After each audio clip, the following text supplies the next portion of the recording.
আসসালামু আলাইকুম রহমতুল্লাহ। আমার পুরুষঙ্গ চিকুন কিভাবে মোটা করা যায়। আমি অতিরিক্ত হস্তমৈথুন করেছি, আগের থেকে দেখতে একটু তুলনামূলক চিকুন মনে হচ্ছে। কি করা যায়? কতটুকু সাইজ হলে একজন মেয়ের জন্য পারফেক্ট হবে? চিকুন পুরুষঙ্গ দিয়ে কি মেয়েদের সুখ দেওয়া যায়?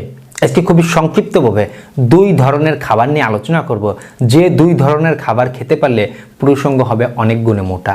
পাশাপাশি আপনাদের এই যে প্রশ্নগুলো আছে চিকুন পুরুষঙ্গ নিয়ে বা পুরুষঙ্গ কেন চিকুন হয়, এই বিষয়টা নিয়ে সম্পূর্ণ ভিডিওতে আমি আলোচনা করব। যাদের পুরুষঙ্গ নিয়ে আর এই চিকুন নিয়ে অসংখ্য প্রশ্ন মনে ঘোরাঘুরি করছেন, এই ভিডিওতে অ্যান্সারগুলো ইনশাল্লাহ পেয়ে যাবেন। চলুন আমাদের মূল আলোচনায় ফিরে যাওয়া যাক। প্রথমেই বলতে চাই, আমার প্রত্যেকটা ভিডিও মেডিকেল থেকে তুলে ধরা হয়, অবশ্যই শিক্ষণ হিসেবে দেখবেন। পুরুষঙ্গ আমরা বয়সন্ধিকালে পা দেওয়ার পরে যখন বিপরীত মানুষের দিকে আমাদের আকর্ষণ কাজ করতে শুরু করে, আমাদের এই পেনিসের ব্যবহারটা আমরা বুঝতে পারি, তখন থেকে কিন্তু এটার আকৃতি নিয়ে আমরা অনেকে চিন্তা ভাবনা করে থাকি। অনেকে ভুল চিন্তার মধ্যে বিদ্যমান থাকে, অনেকে রাইট চিন্তাকেও ভুল মনে করে বসে থাকি। এখন আসুন, এই চিন্তা ভাবনাগুলো আসার অন্যতম কারণ হচ্ছে আমাদের হাতে থাকা স্মার্টফোনে বা এই মুঠো ফোনে আমরা সহজেই এখন পর্নোগ্রাফিতে আসক্তি হয়ে পর্ন স্টারদের পেনিস দেখতেছি, যার কারণে তাদের পেনিস অনেক লম্বা, অনেক মোটা, অনেক সুদৃঢ় দেখতে পারে, যার কারণে এখন নিজেরটার সাথে মিলায় দেখি না, মিলে না, তাহলে আমারটা তো ছোট। পাশাপাশি অনেকে অতিরিক্ত পরিমাণে হস্তমৈথুন করে, তার পেনিসটা দেখা যাচ্ছে অধিক মাত্রায় হস্তমৈথুন করার কারণে যদি প্রতিদিন কোনো কিছুতে একটা প্রেসার দেওয়া হয়, যেখানে হাড় নেই সেখানেই তো একটু বিকৃত হবে, এটা স্বাভাবিক ব্যাপার। তো এজন্য আমি আপনাদের প্রথমেই বলতে চাই, যদি আপনারা অতিরিক্ত হস্তমৈথুন করে থাকেন, হস্তমৈথুনটা অতিরিক্ত পরিমাণে করা থেকে বিরত থাকেন, কারণ আপনার এখনো ওই বয়সটা হয়নি পেনিসের ব্যবহারের, আরও কয়েক বছর পরে হবে, কিন্তু তার আগে থেকেই অতিরিক্ত পরিমাণে এর ব্যবহারটা করে আসছেন। এখন আসুন, অনেকের মধ্যে চিন্তা ভাবনা যে পুরুষঙ্গ মোটা না হলে আপনার হয়তোবা স্ত্রীকে সুখ দেওয়া যায় না। দেখুন, স্ত্রীকে সুখ দেওয়ার পিছনে শুধু পুরুষঙ্গই মোটা মুখ্য বিষয় না, আপনার ডিউরেশন টাইমটা কেমন, আপনি কত সময় ধরে মিলন করতে পারবেন, স্ত্রীকে ফোর পেলে করবেন কিনা, তিনি আপনার ভালোবাসার মানুষ হবে কিনা, মানসিকভাবে তার সাথে মিলবে কিনা, অসংখ্য কিছু কিন্তু বিদ্যমান রয়েছে একজন মেয়েকে অর্গাজমে সুখ দেওয়ার জন্য বা সুখ দেওয়ার পিছে। এই জিনিসটা আমাদের ভাবতে হবে। আমাদের জীবন মানটা যদি সঠিকভাবে চালনা করতে পারি, বিশেষ করে পুষ্টি সমৃদ্ধ খাবার যদি আমরা গ্রহণ করতে পারি, আমাদের পেনিসের সাইজ মোটামুটি একটা অঙ্কের হয়। একটা কথা মাথায় রাখবেন, আমরা দেশীয় মানুষ, আমাদের এশিয়া মহাদেশ, বিশেষ করে আমাদের দেশে বা আমাদের আশেপাশের দেশগুলা, সেই দেশগুলা পুরুষের যে অনেক বড় হয়, আপনার পর্ন স্টারদের যেমন পুরুষঙ্গ দেখেন, বিষয়টা একদম এমন নয়। বিশেষ করে বংশগত কারণে কিন্তু অনেকের পুরুষঙ্গ একটু চিকুন হতে পারে। পুরুষঙ্গর কয়েকটা বিষয় রয়েছে, যেমন পেন্সিল আকৃতির পুরুষঙ্গ রয়েছে, একটু মোটা আকৃতির পুরুষঙ্গ রয়েছে। তো এখন পুরুষঙ্গটা মোটা নিয়ে মুখ্য বিষয় মনে না করে আপনাকে জীবনের মানটা পরিবর্তন করতে হবে। আমি যেই দুই ধরনের খাবার আপনাদের সাথে আলোচনা করব, এই দুই ধরনের খাবার পুরুষঙ্গ সহ আমাদের শরীরের মাসেলগুলোর জন্য, শরীরের জন্য অসংখ্য উপকারিতা রয়েছে, অসংখ্য প্রয়োজন রয়েছে।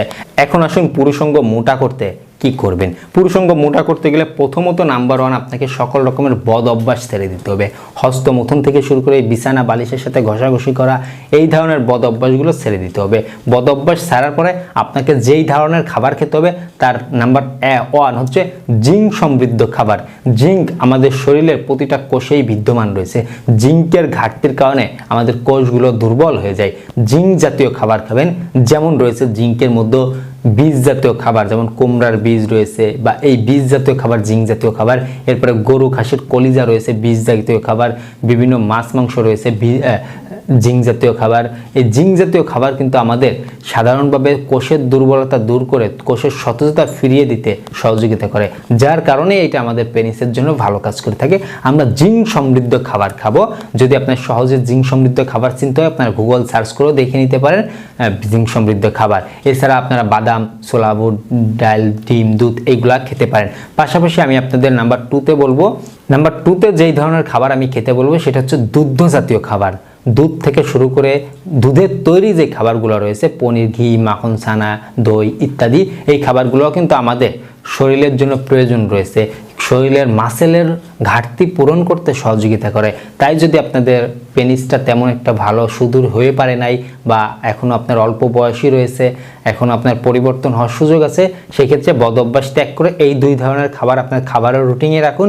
এতে করে আপনাদের যৌবনের জন্য ভালো হবে, যৌবন শক্তি বৃদ্ধি সহ পুরুষঙ্গর সাইজটা যদি আপনার কপালে থাকে তাহলে কিন্তু বড় হবে। আমি শেষ করার আগে বলতে চাই, পুরুষঙ্গ বড় করার মতো নির্দিষ্ট কিছু আমার জানা নেই।